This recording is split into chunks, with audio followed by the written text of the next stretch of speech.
Soy Aurelia Álvarez, soy doctora en Derecho y me he dedicado desde el año 1982 a los temas migratorios. En un primer momento pues me dediqué a realizar una investigación acerca de los españoles que trabajaban fuera y hacer un análisis de la posible protección que se podía dar a los emigrantes y a sus descendientes a través del derecho de la nacionalidad. Eso fue en la etapa de tesis doctoral y a partir de ese momento pues sí que es verdad que me he dedicado a los temas fundamentalmente de extranjería, todos los temas de movimientos migratorios. Es más, ahora mismo y desde hace unos cuantos años, en concreto desde el 2009, tengo una página web que se llama migrarconderechos.es, donde lo que se trata es de dar información puntual y rigurosa acerca de la normativa, la jurisprudencia y la bibliografía que hay en materia migratoria.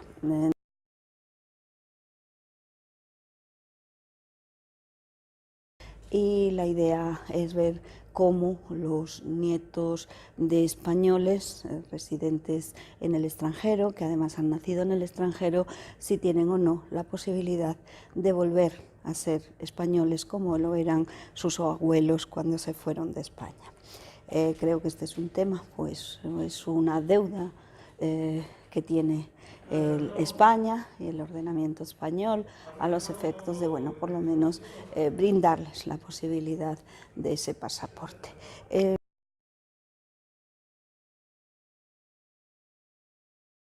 No, que va, la verdad es que he tenido una familia muy sedentaria, soy de las cosas, de las, lo que... colonizadores, invasores. Nada, es todo, bueno, sí, alguna emigración interna, pero Galicia, León, vamos, muy poquito, es decir, que es raro que a mí me haya impactado, pero lo que está claro que yo cuando empecé no era por cuestión de que en mi familia hubiera habido. Sí, por supuesto que sí, y solo conozco realmente Latinoamérica, he ido, pues he estado en Argentina y también estuve en Brasil y de hecho también estuve alguna vez en México, pero bueno, la verdad es que es una deuda, tengo que hacerlo antes bueno, en cuanto pueda de alguna manera separar la vida profesional de tener que fichar, no todos los días, pero un montón de días a la semana, a partir de ese momento creo que es un momento difícil para hablar, porque no sabemos nada de lo que va a suceder en unas elecciones que se celebran en 4 días. Una vez que se constituyan las nuevas Cortes, ver un poco, a ver, sí sé que parte de lo que va en esa proposición es necesario que se legisle de inmediato, porque, bueno, hay ciertos preceptos de nacionalidad que vemos que están provocando unas situaciones extrañas para la colectividad española. Fundamentalmente son nietos, son los hijos de los españoles nacidos, tanto el español como su hijo en el extranjero, que bueno, desde el año 2003 hay una cláusula de pérdida por no hacer conservación de esa nacionalidad, conservación de carácter expreso entre los 18 y 21 años. Al menos se conocen. Sé que a mediados de noviembre, diciembre, decían que el número era de 1.500. Yo lo de las estadísticas y las cifras me las reservo, obviamente.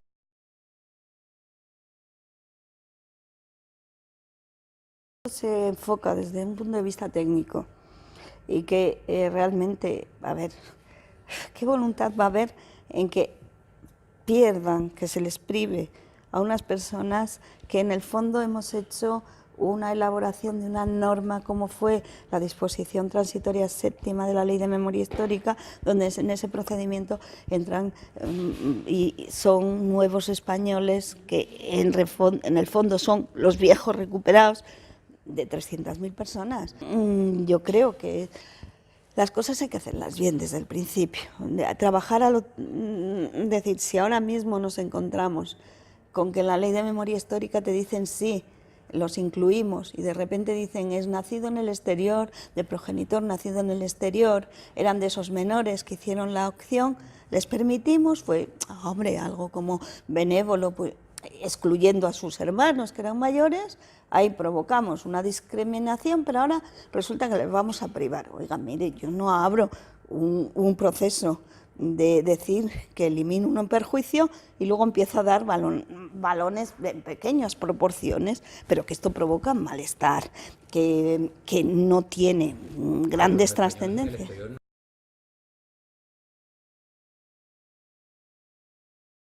Es otra de las propuestas que había en esta legislatura, que se disolvió el 27 de marzo de este 2019, también había, y es más, esa proposición presentada por el Grupo Socialista, apoyada por el resto, y yo creo que realmente se apoyó y fue de las debatidas. Entonces, debatida y además aprobada. Fueron los temas de los tiempos, porque todos los políticos estaban de acuerdo en decir, oiga, en el fondo yo soy mala, en lo del voto rogado me parece que es un voto robado.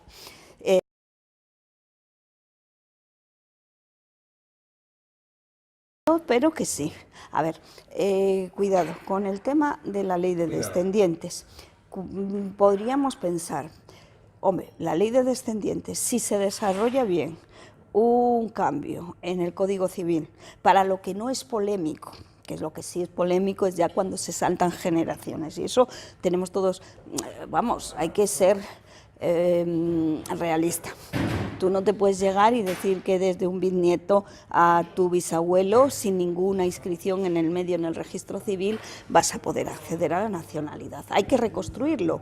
Entonces eso que pueda ser a lo mejor un poco polémico, si hay algún caso puntual, pues ayer mismo contábamos que si es de carácter excepcional, pues se le arregla por otra institución, como pueda ser incluso la Carta de Naturaleza, que es para casos excepcionales. Pero lo otro, lo que tenían todos claro era, mire, yo no puedo seguir manteniendo una opción en el que exija y nacer en territorio español, porque eso es totalmente inconstitucional. Y además dice la Ley de Ciudadanía que hay que eliminar ese y es del año 2006, y está aprobado por todos, con lo cual da lo mismo. La Ley de Ciudadanía se hace estando en el Gobierno y como mayoritario en el Congreso, en las Cortes, el Grupo Socialista, pero lo apoyaron el resto. Luego no habría problema en quitar eso. El tema del 24.3 lo tienen también clarísimo. El tema de reparar cualquier cosa que tenga que ver con la discriminación que sufrió la mujer por perderla por matrimonio.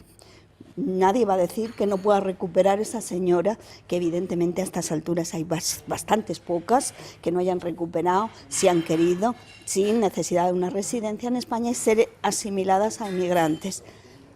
Los hijos que nacieron de esas madres que no pudieron atribuirle la nacionalidad, tampoco hay problema a la hora de decir, hemos abierto muchas disposiciones en las que fueron los que se fueron enterando.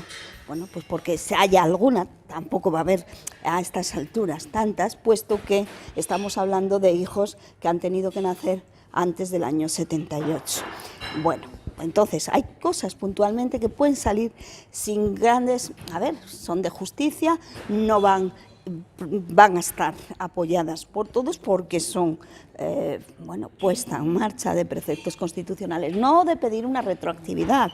No se va a pedir una retroactividad de cosas que sucedieron hace un montón de años, pero sí, lo más polémico evidentemente es todo lo que tenga que ver con saltos generacionales. Tiene que tener.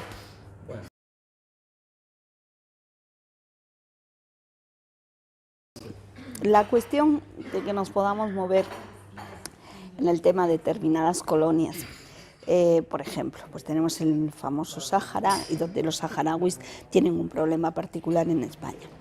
Desde el ámbito actualmente de la Dirección General dice son súbditos, pero no son nacionales. A los efectos de computar como lugar de nacimiento un territorio que sí que era y estaba bajo la soberanía española, sí que se les está reconociendo. Entonces, ahora mismo, si tú, por ejemplo, en el tema de el nacido en España, sí que se han considerado los territorios que estuvieron bajo soberanía española hasta el momento que lo estuvieron. Es decir, tú naces en el Sáhara, anteriormente al año 75, y te puedes beneficiar de la reducción del plazo si tú eres uno de los destinatarios. Y si fuera del 21B, que también habla de territorio, también.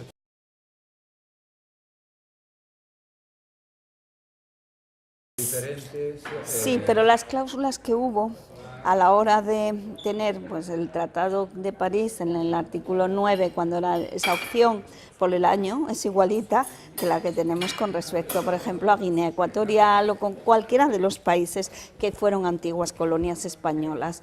Entonces dijeron, bueno, lo que hay que hacer es repartir la población para el Estado nuevo que nace.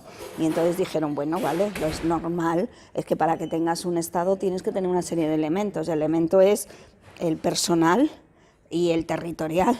El personal es quien va a ser mi nacional y van a ser todos los que estén aquí en este momento con estas características. Pero si esas personas que están aquí y en este momento han sido personas pertenecientes al otro Estado, obviamente hay que darles la oportunidad. Eso era lo que se estaba pactando cuando España reconocía la independencia de otro Estado. Les daban un año, obviamente. A ver, ¿quién se enteraba en el año 1898 que les habían dado un derecho, un plazo? O le colocas en 1976 en el tema saharaui, o les colocas unos años antes con los de Sidi Ifni o con los de Guinea Ecuatorial.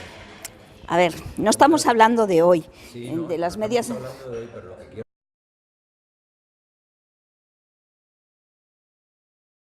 Las cabezas de familia. Sí, pero yo creo que ahí se estaba pensando un poco en decir quién era español el que emigró.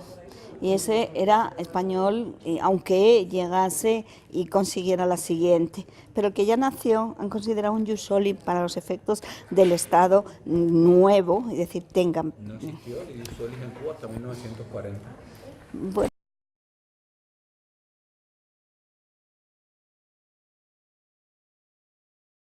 Vamos a ver cómo lo intentamos arreglar. Ya sé que, a ver, yo las tesis de que todos los cubanos son españoles, bueno, hay que estudiárselo, hay que pararse y verlo como ordenamiento. Es que es muy complejo, todo lo que está pasando con nacionalidad hay que ver, porque a ver, es una afirmación. Sí, rotunda, pero hay que ampararla en documentos, en normas y en el proceso y llevar un caso y conseguir que ese caso se gane. Y a partir de ahí hay un pequeño precedente, lo cual no nos está dando decir ya tenemos todo solucionado, pero sí hay un granito de arena. Yo ahora mismo, y a ver, desde la perspectiva de la que nos movemos los que nos dedicamos simplemente a la investigación, pues a veces nos dedicamos solo a decir lo que desearíamos que fuera, pero eso hay que plasmarlo en la realidad, que cada Estado tiene unos intereses y que obviamente de la noche a la mañana no vamos a cambiar. A ver, cuando uno reforma la nacionalidad y dice, bueno, pues no hay problema, consideramos que todos los hijos de las madres, de las abuelas, de las bisabuelas, de tatarabuelas, como existía el principio de igualdad, entonces estás diciendo, existía el principio de igualdad en 1850, pues hombre, vamos a ser realistas. El principio de igualdad entra en el año 78.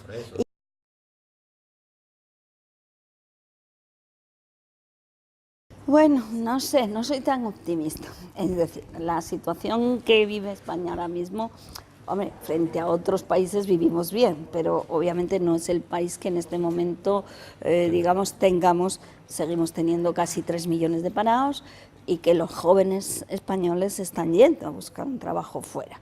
Eso hay que tenerlo muy claro, pero también hay que tener y ser muy consciente de que tenemos una España que necesita población joven, porque lo que tiene España es unos territorios. Yo vivo en un territorio donde desde luego la población está súper envejecida. Yo algunas veces le digo, vivimos muy bien porque esto es un parque natural, pero tenemos un geriátrico. Entonces eso hay que de alguna manera eliminarlo. Se puede vivir, se puede repoblar y se puede a lo mejor retomar ciertas actividades que se han dejado porque son duras, es verdad, aquí nadie regala nada, para nada. Entonces, bueno, pero sí que se puede y de hecho creo que sería muy bueno que lanzáramos, bueno, a muy corto plazo el decir que realmente la inmigración es necesaria, no tomándola como que mano de obra que me va a venir barata, no, señores, son personas y como personas hay que integrarlas y vamos a tener nuevos colegios porque habrá niños pequeños, porque habrá que, evidentemente, con unas políticas coordinadas, que cuando todo el mundo dice quiero emigración controlada, ordenada, no sé qué, a ver, seamos realistas, ni nosotros siquiera, aunque digamos, sí, yo cuando me iba a trabajar a Alemania, yo he hablado con muchísimos españoles que se fueron a países europeos y te dicen, yo llegué y dormía en un banco.